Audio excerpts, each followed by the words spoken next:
একটা গ্রামে ছিল রহিম নামে এক ছেলে। সে খুব গরিব, সারা দিন কাজ করে তবুও ঠিকমতো খেতে পায় না।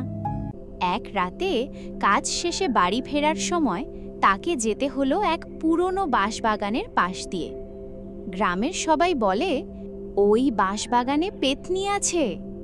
রহিম ভয় পেলেও ভাবল, ভয় পেলে তো পেট ভরবে না।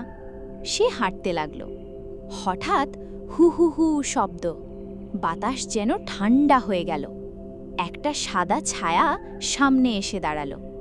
পেত্নী বলল, এই ছেলে, কোথায় যাচ্ছিস? রহিম কাঁপতে কাঁপতে বলল, বাড়ি, তবে আপনি চাইলে সঙ্গে নিতে পারেন। পেত্নী একটু চুপ, তারপর হেসে ফেলল। তুই ভয় পাচ্ছিস না? রহিম বলল, পাচ্ছে তো, কিন্তু আমার দুঃখ আপনার চেয়েও বড়। পেত্নী অবাক, তোর দুঃখ কি? রহিম সব খুলে বলল, গরিবি, না খেয়ে থাকা, কষ্ট। পেত্নী দীর্ঘশ্বাস ফেলল, আমি একসময় মানুষ ছিলাম, একা আর দুঃখে মরেছি, তাই এখনো ঘুরে বেড়াই। দুজনেই চুপ। হঠাৎ রহিম বলল, তাহলে আপনি ভয় দেখিয়ে লাভ কি? চলেন মানুষকে হাসাই। পেত্নী অবাক, হাসাবো?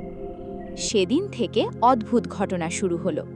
গ্রামের মানুষ দেখে, রাতে কেউ কলার খোসা রেখে যায়, কেউ হাঁটতে গিয়ে পিছলে পড়ে, আবার উঠে হাসে।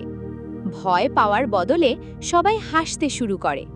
একদিন রহিম দেখে তার ঘরে খাবারও রাখা আছে।